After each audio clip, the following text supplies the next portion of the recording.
Hello, everyone. Dr. Christine Smith back for a really wonderful interview for you today with Evan Hirsch, MD, who is a specialist in chronic fatigue and things like long viral symptoms and sleep issues and hypersensitivity like mast cell activation. So I wanted to invite him on because I think a lot more people are dealing with this than we talk about, and it is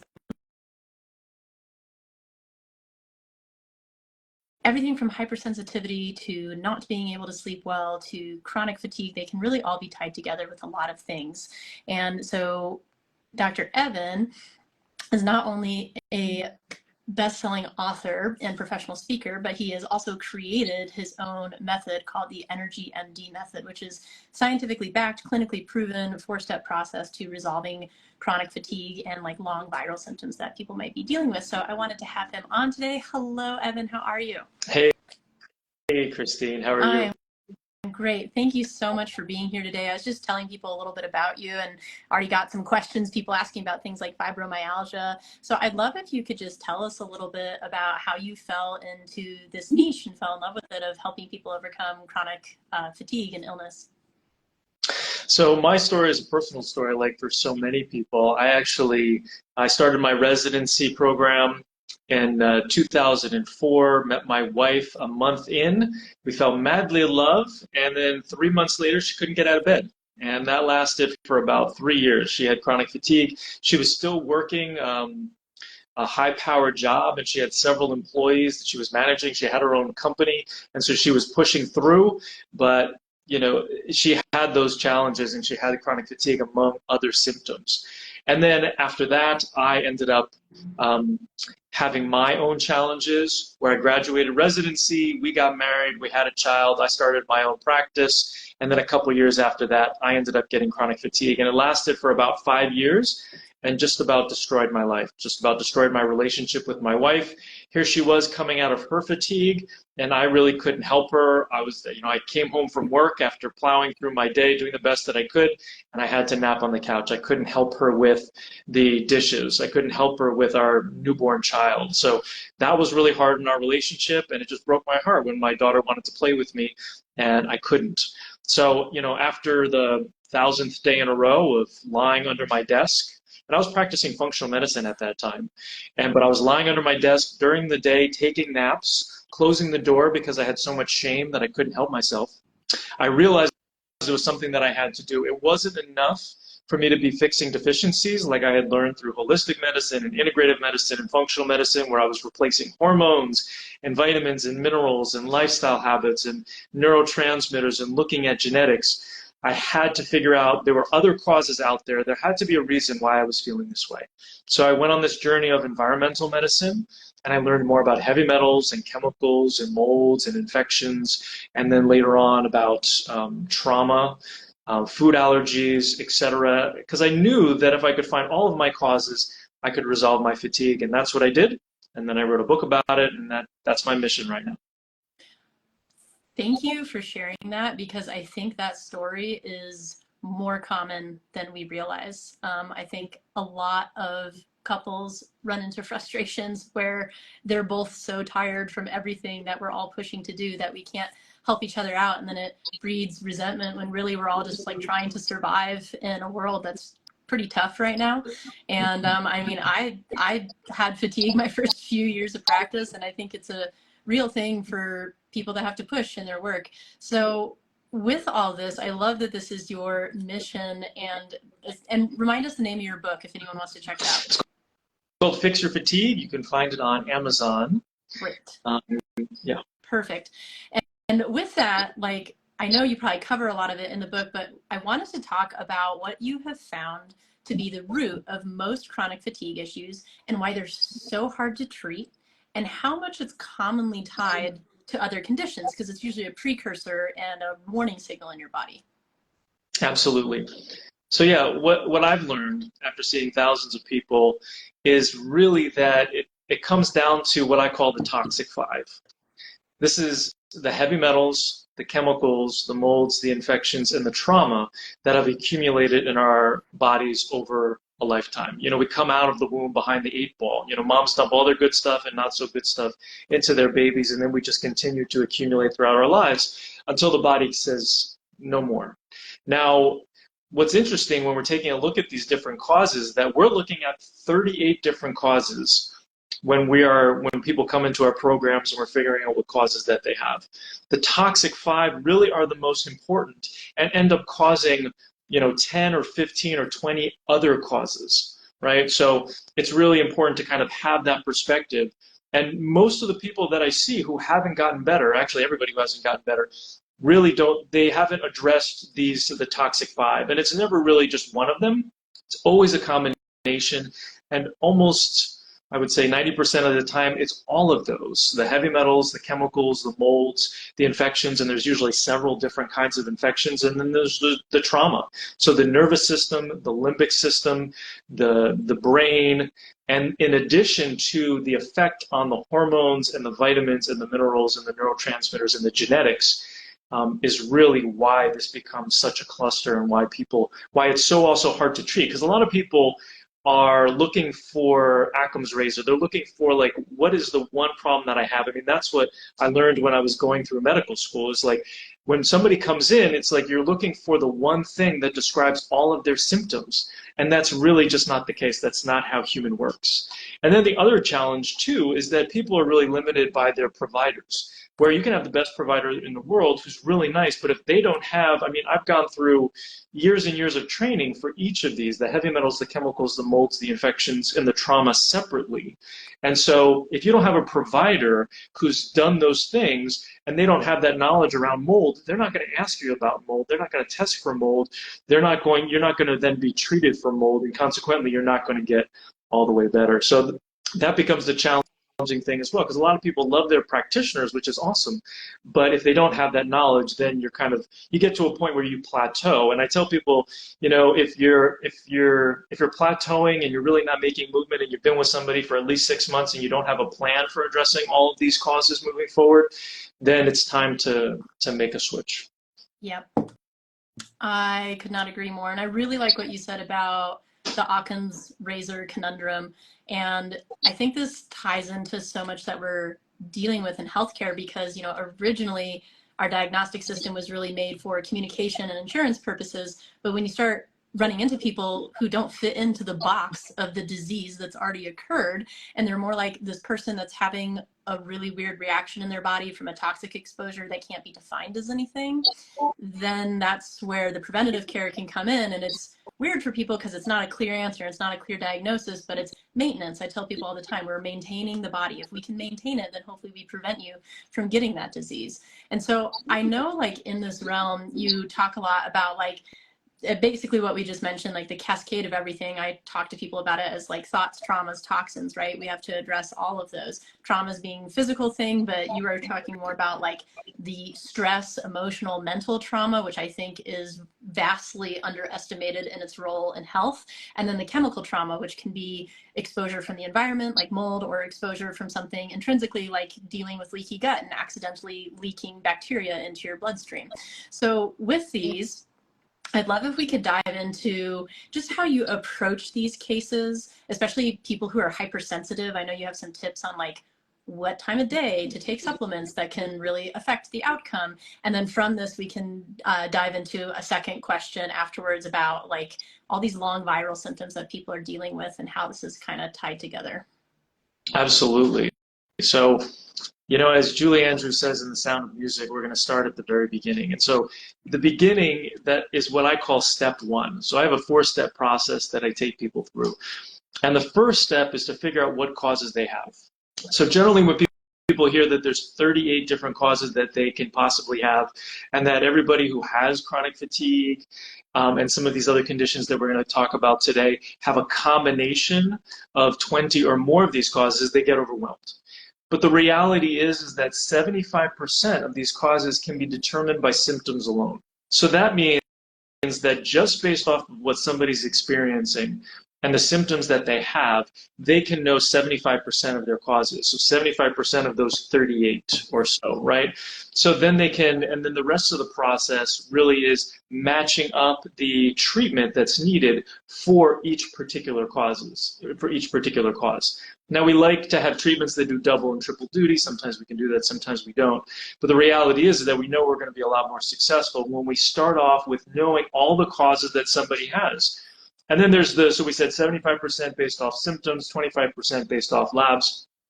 And one important thing that I wanted to mention on, like you were talking about, was the challenge with a diagnosis is that a lot of times people are looking for a diagnosis because they're looking for that validity, when really they should be looking for the cause that they have. Because oftentimes the diagnosis does not give them the underlying cause, because they could have a thyroid issue or Hashimoto's, and then they're very excited because they have a diagnosis for something.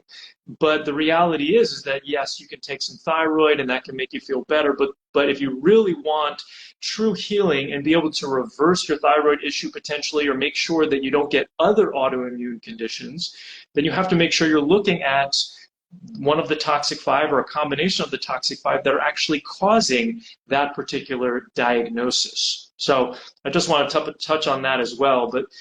But I think that answers the question on like where to start, and then I can kind of go into when people are more sensitive, if you'd like, or do you have any questions on step one?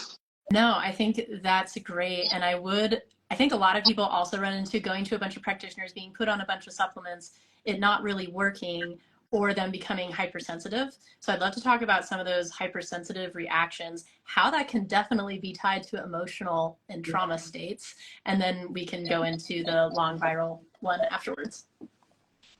Absolutely. Yeah. So, and I love the way that you're talking about trauma here. I talk about them sometimes as stressors, where we have mental, emotional, physical, energetic, or spiritual stressors that end up compromising ourselves, right? But they can also be traumas that end up changing the way that we look at the world, changing our immune system, changing our nervous system. And so, essentially we need to kind of remove these traumas, remove these stressors, and hit the reset button. And it's, easier said than done, right? So in terms of the sensitivities, it's kind of it's very similar to chronic fatigue, ME/CFS, or myalgic encephalitis chronic fatigue syndrome, for those who are familiar with those terms, and even the long viral syndrome that we're going to be talking about more in a minute, where MCAS, or mast cell activation syndrome, is kind of this condition where people get more sensitive. And you don't have to be diagnosed with that to know that you're more sensitive. You walk by somebody who's got perfume and you get a headache. Or you eat something that you don't know kind of like what's in it, and you end up getting gastrointestinal issues or diarrhea, or you get body pain or whatever. But you've realized that you become more sensitive to the world. And the reason why that happens is because you're FOS. You're full of stuff. And it's this accumulation of the toxic five, of the heavy metals, of the chemicals, of the molds, of the infections, of the trauma that has made your immune system, and there's other parts of the body too, but in particular, the immune system more reactive. Because the immune system's whole job is to remove things out of the body that aren't supposed to be there. It's pretty much its whole job. Whether it's a heavy metal, a chemical, a mold, or an infection, it's supposed to remove it out of the body. Now, when those things get into the body and the immune system can't get rid of it, it gets stuck in the on position. So then you have inflammation, and everybody's familiar kind of with inflammation, but I don't think a lot of people realize that every single one of the symptoms that you have is actually from inflammation. And so if we work our way backwards from symptoms, let's say you get headaches on a regular basis. Headache is inflammation, which is the immune system reacting to something in the body causing that inflammation. So if we go back to what is that thing, that's one of the toxic five that we have to remove. So that's kind of big picture about how people get more sensitive. And then trauma just kind of oftentimes can be a trigger. And when we're talking about trauma, this doesn't have to be huge traumas like motor vehicle accident or like significant abuse. This can be what we call little t traumas, like rejection of a peer group, or something that changes the way that you saw the world at some point in your life. Maybe, I mean, it's almost near impossible for your parents to give you the love you need if you have multiple siblings. That's just the reality of the situation. And even if you're an only child, your parents are imperfect people and they're just trying to do their best, right? And so we all have trauma. And the sooner that we realize that, the sooner that we start working on that, the sooner we end up getting better. So it's really that total picture that makes people more sensitive. I love the way you talked about that. And so I'm going to recap it a little bit. And I think it'll set you up really nicely to just talk about the long viral symptoms. So he basically was just describing what I like to call allostatic load, which is like the overall capacity of your body for stressors. And it's the chemical stressors, the mental stressors, and the physical stressors. And a physical stressor can be like an injury, right? Like you can, let's say you like twisted your ankle or you got in a fender bender, and then you had an emotional falling out with your friend or a partner or something at work happened and it was really stressful. And now you're just kind of like, you're frustrated, your ankle hurts, like you're trying to go to the gym to work it out. You're kind of pushing through the ankle sprain because you're trying to be healthy and do the right things. And then something else stressful happens and then you catch like a little cold. But in the meantime, during this time since you sprained your ankle and you had this mental stressor, your body's been going through an inflammation cycle, which in that, the way that your immune cells move around is creating tissue permeability, but from that you can end up getting some leaky gut. And someone had asked in the questions, well, like what about food sensitivities? That's where this can come in. And so now we're in this inflamed state, we're starting to get this permeability, now we're getting a little bit more hypersensitive, and you're eating things that didn't used to upset your system, but now your immune system is in a defense and alert mode, and something that you consumed is leaking through this permeable barrier, and now you're developing an immune response to it, and your immune system is just kind of upregulated because of everything else that's going on. Throw in some like chemical exposure on top of that, plus a viral exposure, and now you have a recipe for these long viral symptoms. So I'd love if you'd talk from your perspective on that. Absolutely. And before I do, though, I did want to touch on the food sensitivities because I think it's a great question too. Where oftentimes you can remove food sensitivities and that will decrease your inflammation and it'll decrease your symptoms, which is great. And it's something that I used to do with everybody before they came into my practice years ago. And part of that is because 80% of the immune system is in the gut. So if you decrease the reactivity of the immune system in the gut, then you're going to have less inflammation. What most people don't realize is basically what you just said, which is it's really the toxic 5, these toxins that are in the body that have actually caused the food sensitivities or the food allergies. Now, I'm using them kind of interchangeably, but conventional medicine considers a food allergy like something where you're going to get hives and you need an EpiPen, and more complementary medicine and integrative functional are talking more about like sensitivities. It is this gamut. But I just wanted to kind of clarify that. But that kind of, hopefully that helps people realize that, and there's lots of people who come into our program with their chronic fatigue and they can only eat 5 or 10 foods. And as we start to remove the layers of these toxins, all of a sudden you've got less toxins in the body that are triggering the immune system, and then people can tolerate foods a lot better.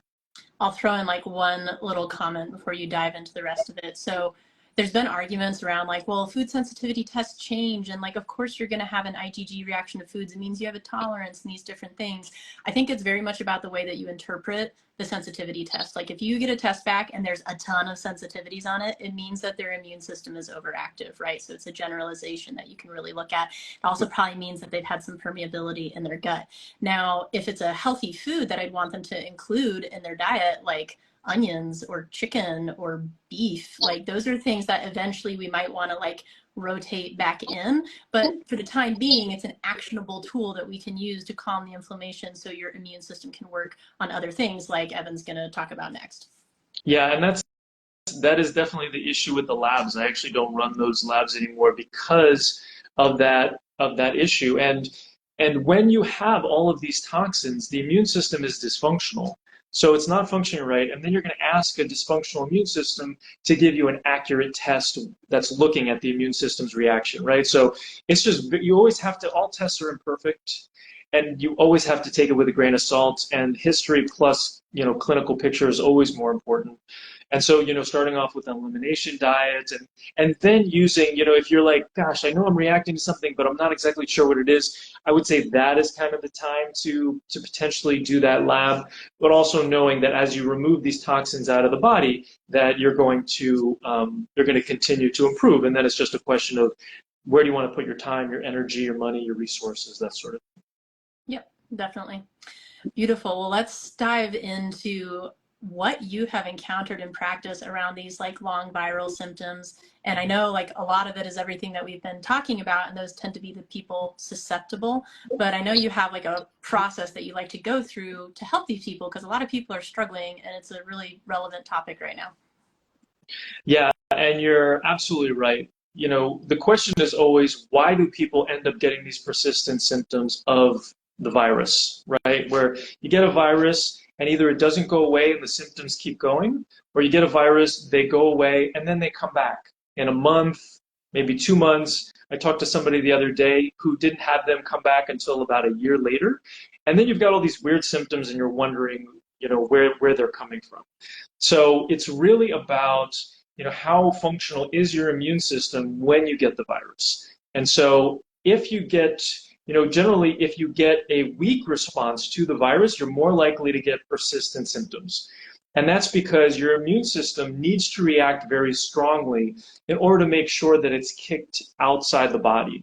If it's reacting weakly, it means that the virus has kind of come into the body and it's skirted around the immune system and it's hiding and it's embedding itself in different aspects or different parts of the body where it can then cause inflammation later. So that's one of the things to look for is if you are having, well, first off, I always recommend that people, at the first sign of getting a virus, any virus these days, I'm very aggressive with treating it naturally. So we've got a number of things, and I can definitely share my protocol with people if they would find it to be helpful.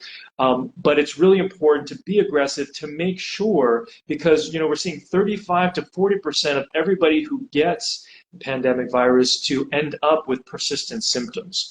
So we want to make sure that that doesn't happen. So we want to be aggressive. And then we also, if somebody does in fact get persistent symptoms, then we want to make sure that we're addressing all of those different stressors, all of those different toxins, because they're really the reason why that virus was allowed to come in. And you're not going to be able to get rid of it until you create an environment where the immune system can function well. Because in order to get rid of any infection, really, whether it's Lyme, whether it's some of these other viruses, bacteria, whatever, you have to have a somewhat intact immune system to help you with the herbs or whatever else you're using. I'm 100% online, so even though I'm an MD, I don't prescribe anymore. So everything that I'm doing is natural, and I'm using like very potent herbs. I'm not using any antibiotics or anything, or antivirals. So you want to make sure that you've freed up the immune system so that it can help you. And the immune system is getting bogged down by the heavy metals, the chemicals, the molds, the other infections. So you've got to make sure that you're working on all of those in order to be successful. And unfortunately, at this point, we're finding that over 200 different symptoms can be caused by viruses and these persistent viruses. So it can be really any symptom that you have acquired since 2019. So important to pay attention to that. We do have a quiz on our website if somebody wants to see whether or not they potentially have a long viral syndrome, so they can take a look at that as well. Perfect. I'll make sure that we share all of his links and stuff in the comments below when I post this, because he has some great resources. But everything that we're talking about right now, I think is important, because what I'm even seeing in my practice is people will come in and they will have been kind of mildly struggling with something, and then all of a sudden they get hit with this virus and it's like they get slammed. And sometimes it's just run-of-the-mill cold, right? Like, it's amazing, but to me it is basically a check engine light in the body. So it means that they've hit their allostatic load, they've hit their capacity, there's other things that we need to check out. And a lot of people can have these lingering underlying infections for decades, like Lyme and stuff like that, and not even know. And there's arguments of like, oh well, they found frozen cavemen that had Lyme in their bodies and it's been around for years, why is it affecting us so drastically now? Well, they didn't have the amount of toxic burden that we have now in our society. Like, it is overwhelming. And when we start to think about, our gut health and different things, like you can avoid all of the foods on the food sensitivity test, and you can even do like a gut healing protocol. But if your body is still in this state of lingering inflammation, you're still going to have gut permeability. So like we have to address the other things, which the stuff that he's talking about is like weird infections that we have to get out. And the heavy metals that I've seen on lab tests and just like weird toxins in people's system is absurd. Like we should not have that many metals in our system. And they're not things that come out on their own. You have to chelate them out with different items, but you can do it naturally with things like chlorella. Now, obviously, everything that we're talking about is not medical advice. Please speak to your practitioner. Everything's going to differ based on your case, but we still want you to have this knowledge so you can ask questions about it. So when you're working with some of these cases, Evan, like what is your approach to care in deciding like what is most prevalent to work on first, or is it kind of based on just what's dysfunctional in the body and what it can handle? So that leads perfectly into step 2 of my 4-step process. So step 1 was figuring out what causes you have. And those causes can really be divided into 2 different categories. There's deficiencies. These are things that are not in the body that are supposed to be. And so these are deficiencies in hormones, whether it's adrenals or thyroid or sex hormones, deficiencies in the mitochondria, which produces 70 to 90% of our energy, deficiencies in vitamins or minerals, deficiencies in lifestyle habits. So not enough good food, not enough good water, not enough good sleep, not enough good movement, deficiencies in neurotransmitters, or toxicities, kind of like we talked about with the heavy metals, chemicals, molds, infections, trauma. I also put allergies in that as well. So those are the 2 categories that we're looking at. And so when we look at what we're going to replace first in step 2, we replace the deficiencies. So you might be scratching your head right now and being like, wait a second, Evan, you've been talking all about these toxic 5 and whatever, and so aren't those most important? And the answer is yes, they are most important. But it's also very stressful, hard on the body to get rid of those out of the body. And so we have to set ourselves up for success. And so by replacing the deficiencies, we start replacing the adrenals, which manage stress. So you improve your resilience and your stamina, and we start boosting the mitochondria, which is the main energy source in the body. And so all of a sudden, you've got a little bit of an uptick in your energy. And then we start working on the thyroid and optimizing the thyroid, which makes everything better. It's an amazing anti-inflammatory. It lowers cholesterol. It improves blood pressure. It does so many wonderful things. What about sex hormones? What about vitamins and minerals? So kind of optimizing those first are going to make you more resilient. They're going to make you stronger. They're going to give you a little uptick in energy, maybe take you from a 3 or 4 out of 10, if 10 is ideal energy, up to a 5 or maybe even a 6.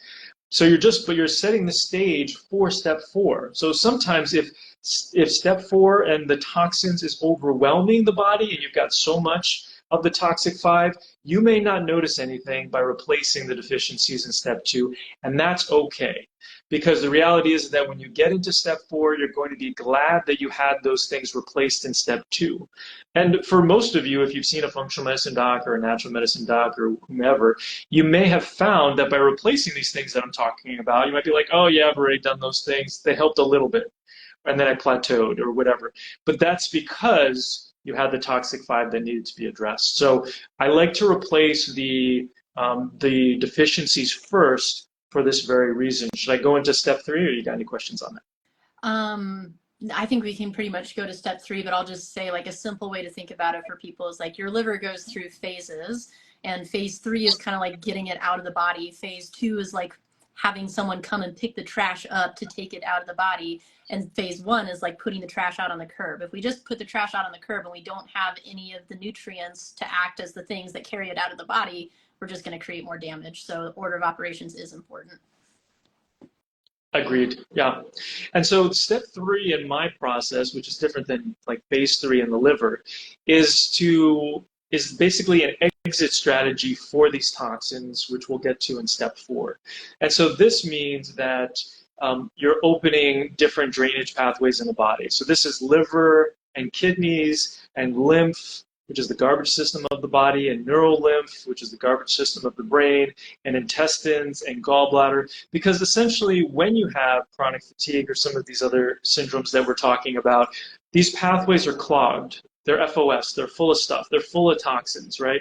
And so you have to start off because you have to start off by opening them up. Because if you go and grab, heavy metals or chemicals or whatever, and you hold and you chelate it or whatever, and you're trying to get rid of it out of the body, if you don't have an exit strategy, it's going to just go into a different compartment, and you're not going to feel better. You're going to feel worse generally, or you're going to have some new symptoms.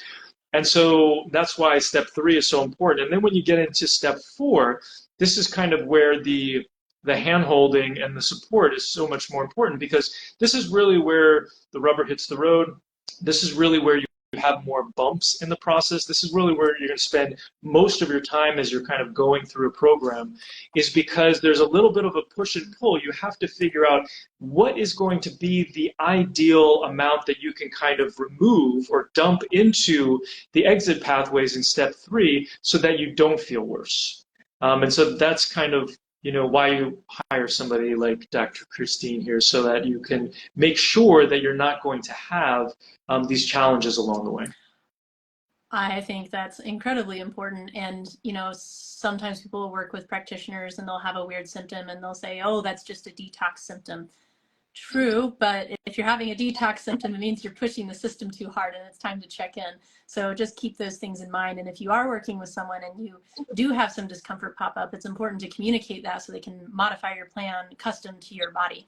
So just to review those steps that you're talking about for people, it's kind of the what is going on in the first place, addressing deficiencies and toxicities, opening the clearance pathways, and then starting to actively detox the system with that push-pull approach. Does that cover it pretty much?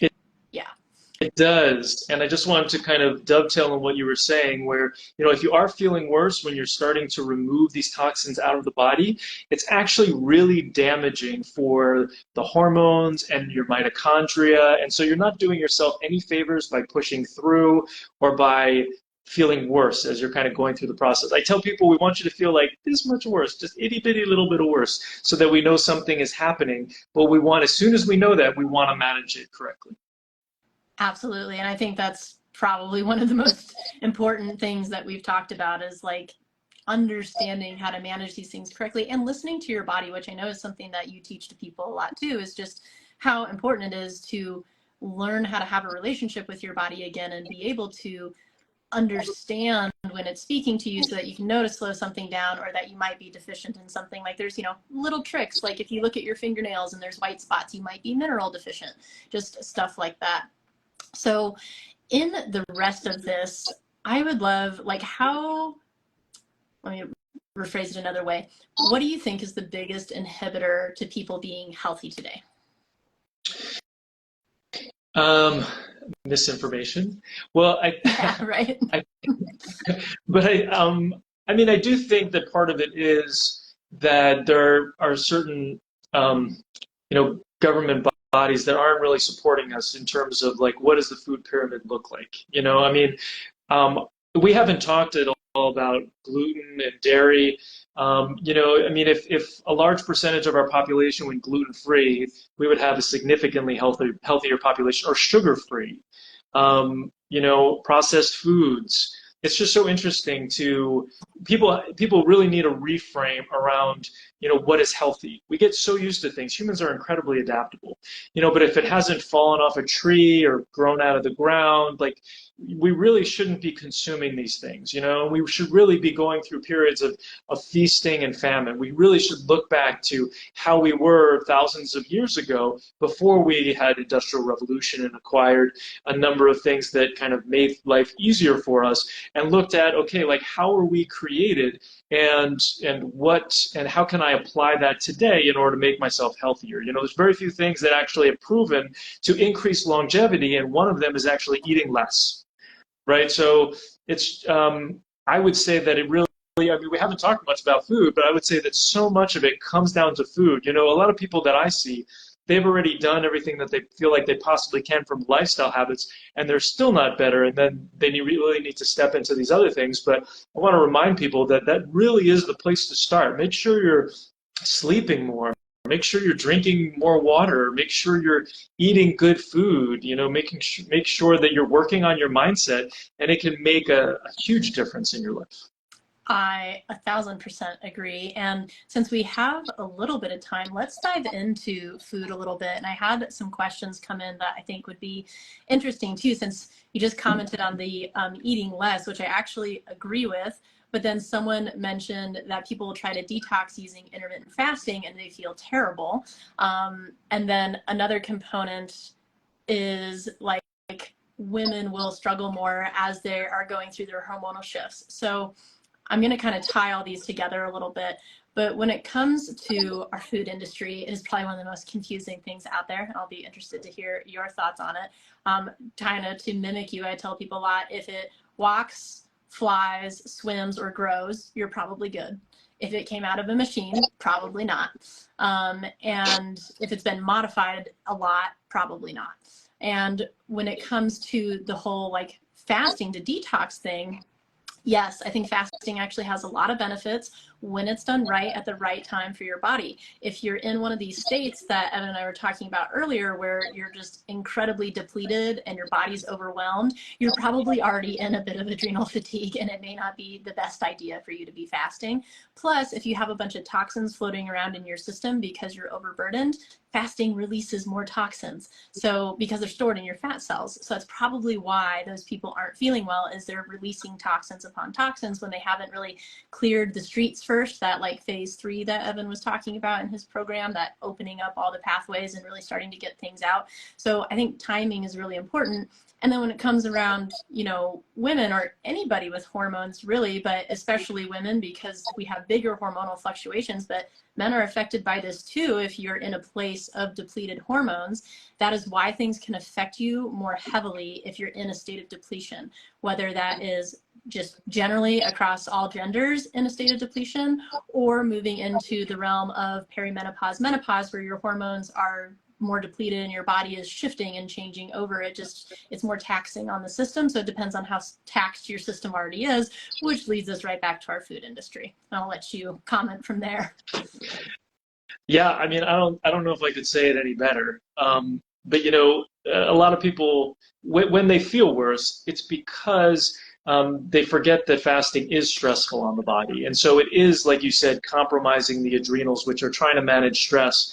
And then the adrenals are also the gland that takes over production of the ovaries and the testicles when women get into menopause and men get into andropause. And so if the adrenals are already being compromised and they're not able to take over production of these sex hormones because you're giving them another stressor, then consequently you're going to have more symptoms of menopause and andropause, and you're going to feel worse. Yeah, so I'm not sure I have anything to add because you did such a great job with that. No, that's, I mean, anything that you want to comment on with our food industry, or what you want your clients to know, or even your opinion on like gluten, because I know it's a really controversial topic. I kind of am of the vein that I think in general, because of our agricultural practices, the gluten we deal with now is not the same that our grandparents dealt with, and it affects us differently. I think we are intended to be able to handle it as a part of our food, but if you're in a really inflamed state or your gut's already damaged, you're not going to respond well to it, because it's not like it's highly beneficial in the modified state it now exists in. So anything around that or dairy that you want to comment on, and I think these are all relevant because I just had a couple questions come in around like how to understand when you have diamine oxidase issues, which usually is tied back to a dysfunctional gut biome. And then somebody else asking like, what are the best labs for testing for inflammation? And we've kind of touched on a few, but I'll let you kind of give your thoughts around anything food industry that you want to comment on. And then we can maybe talk about some inflammatory labs, and then we'll kind of come back to if people wanted to work with you, where would you direct them? Great.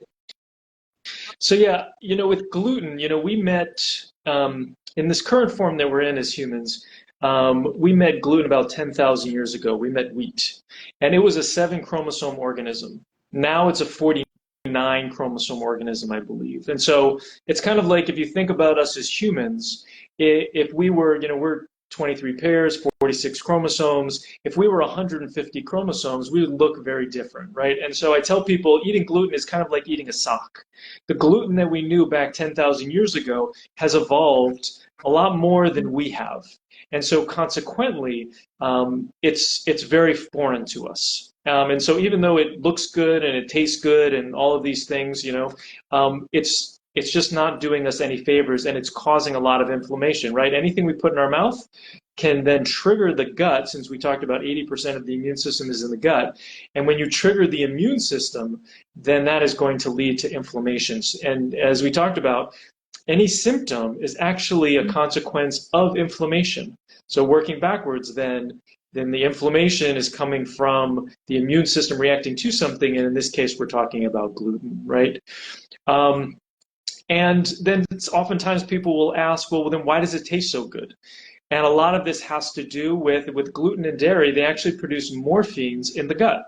There's gluteomorphines produced by gluten and caseomorphines produced by the casein protein in dairy, which is why it tastes so good and why you crave it, right? And then when you look at, oftentimes people are like, well, gosh, well, what about the sweetness? And it's like, well, historically, we've got these different papilla on our tongue, these taste buds that we needed in order to survive. So there was fruit. We needed sweet in the form of fruit. So we crave those because it gives us antioxidants and a number of other things, right? But the food industry has kind of bastardized it, unfortunately, and taken advantage of that, and they've created things that make that satisfy that, and that make us want to crave those things which aren't doing ourselves any favors. They don't have the pros, and things end up getting out of balance. So that's my commentary on food industry and gluten, and so much of it, unfortunately, is business based and business influenced, and so you really have to kind of come back to the basics as much as you can.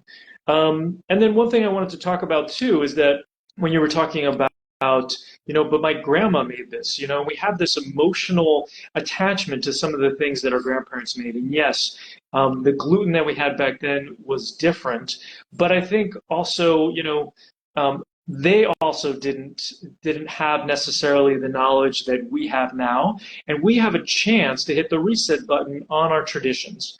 So in our family, I'm Jewish and my wife has German background. And so we bring in a number of the traditions that we grew up with, but we're doing them gluten-free, dairy-free, sugar-free. And so we're creating these memories now for our child. And so then she has these recipes that are going to be a lot healthier, but she still has the traditions. She's still celebrating the holidays. She's still doing these things and making memories, and she's moving forward with that. So we just have to watch that attachment that we have emotionally to these things. And that brings us back to, the mindset, the awareness that's really such a big part of this that I never really realized. As an MD, I was very focused kind of on the physical toxins and this, that, and the other thing, even into functional medicine and environmental medicine. But the more that I've learned about myself in my path and in helping people, the more I've learned about mindset. And we have a 4-step mindset practice that we teach people in our program, and then we also incorporate trauma work as well. So it's just very important components. And then the last thing in terms of the labs and inflammation, what's interesting is that a lot of people are like, well, tell me about my inflammation. And I said, well, I can tell you that you have inflammation because you have symptoms. So it really doesn't tell me anything if I'm looking at different components of the immune system that are telling me that you have inflammation. What really tells me something is if I can look at your symptoms and know what causes you have, because I can actually do something with that information. I can treat a cause, the cause goes away, and your symptom goes away. But telling me that you have inflammation in your body, yes, you do, because you have a diagnosis or you have symptoms. It really doesn't help me at all. So once again, we have to come back to this thinking around all labs are imperfect, and that what we really need to be looking for are the causes, the underlying causes of everything that we're going through. Absolutely. I don't know if I could have said it better. And that is why the functional labs differ from the casual labs you'll do at your annual physical. And, those labs that you do at your annual, like, they're mildly informative. They look to make sure that you don't have something glaring, but they generally miss a lot of stuff. You know, inflammatory markers that are less commonly known, like people know about like CRP and stuff, but a lot of people don't know that. Like I actually use hemoglobin A1C not only as a blood sugar marker, but also an indicator of toxicity, because it's almost like rust on a car. And if you have really high cholesterol, that is a red flag to me. I'm not going to immediately go to trying to lower your cholesterol. I'm going to go, why the heck is it high? It's a repair molecule and your body's trying to repair something. So we need to figure out why it's high. So those are like common inflammatory markers that I use, but as he said, they're really imprecise, and that is when running these functional labs can be incredibly helpful, because they let you know, they give you actionable items, right? They let you know exactly what you can work on to change things versus just there's something wrong. So I think that was a very good way to put it. And I loved your whole take on gluten and everything. And I think coming back to the mindset component of all of this, I'm so glad that you have a mindfulness component in your program. And I think it is becoming bigger, and people don't always understand what mindfulness is. But one of the ways that I train people to think about it is learning a technique that gives your body an opportunity to feel safe. And if we can let the body feel safe, this is when it enters a repair mode. And you can sit there and you can sit on a bench and you can be like sitting silently for an hour and thinking about everything that stresses you out, and you're not really going to get the result that you're looking for. So there's a lot of different ways to enter into mindfulness. It can be through breath work. It can be through working with an instructor. It can be through using an app, but it is a practice. And if you sit there and your brain goes through everything that you're stressed out about, it means that your brain is out of shape, and you might need to go to the brain gym a little more often. Just like if you're physically out of shape, you have to go to the physical gym a bit more often. So if we can start looking at it as just this part of our regular maintenance, or I had someone else put it this way, and I loved this. It's like, just like you have to void your bladder and your bowel, you have to void your mind of waste. Otherwise it will build up and become toxic. And I was like, that's a very good way to put it. So all things that we can kind of think about. But Evan, if anyone wanted to like learn more about you or wanted to work with you, or just any last things that you really want people to know, what would you tell them? So they can find me at energymdmethod.com, or here on Instagram at Evan H. Hirsch MD, I believe. You should probably see it around this video somewhere. But at our website, you can see we've got a program for pretty much any budget, and you can actually text me directly. There's a little button in the bottom right-hand corner. And so if you want to have a conversation, we also have free 20-minute calls with me to see if you're a good fit for one of our programs. And we have a lot of fun free stuff, quizzes and whatnot too, if you're interested in that.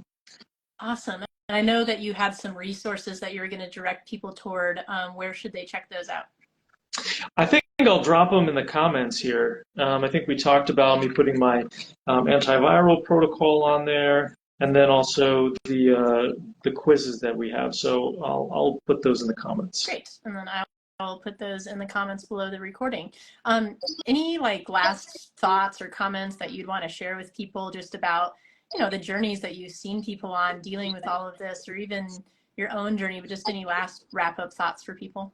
Yeah, I think the most important, not the most important thing, but a very important thing is expectations. So one thing that we did last year that I think was really helpful for folks is that we changed all of our programs to being 12-month programs. And this made a huge difference because, you know, you can tell people that you may not feel better at 6 months until you're red in the face. But if you have a 6-month program and it's 6 months and you're asking them to renew and they don't feel better, it's not really going to happen. But so many people end up feeling better at month 7, month 8, month 9, where all of a sudden we've started to make a difference in the mass of toxins that are in the body. And then that's really where you start to see those shifts. But it takes a while. You know, to remove heavy metals, chemicals, molds, infections, and work on your trauma takes at least 12 months. So you just have to make sure that you have that expectation, and then you're working with somebody like Dr. Christine or me who has the knowledge of all those different things. And so you want to make sure that when you interview people is that you ask them about the toxic 5 and you ask them how they address those things. And you look at the testimonials that they have on their page, you know, because, you know, we can say whatever, but, you know, people who've actually been through our programs are going to be your best source for what it's actually like to be in those programs. So, and then the best actionable thing I would say to take away from this is the first step of our 4-step mindset practice, which you can also get on our website if you wanted to. But the first step is gratitude. So just 3 gratitudes a day. It can be, even if you don't have the energy for gratitude, if you just say thank you, thank you, thank you, thank you, thank you, until you feel it in your body, can be incredibly powerful for helping to reset that nervous system, your limbic system, so that you can start to work through your trauma, start to get more mindfulness, and start to feel better. I absolutely agree. And just for people as we're exiting, will you say the 5 toxic 5 again? Yes, heavy metals, chemicals, molds, infections, and trauma. Beautiful. So guys, that's a really great place to start in your journey of starting to go deeper and think about ways that you can truly bring vitality back to your life.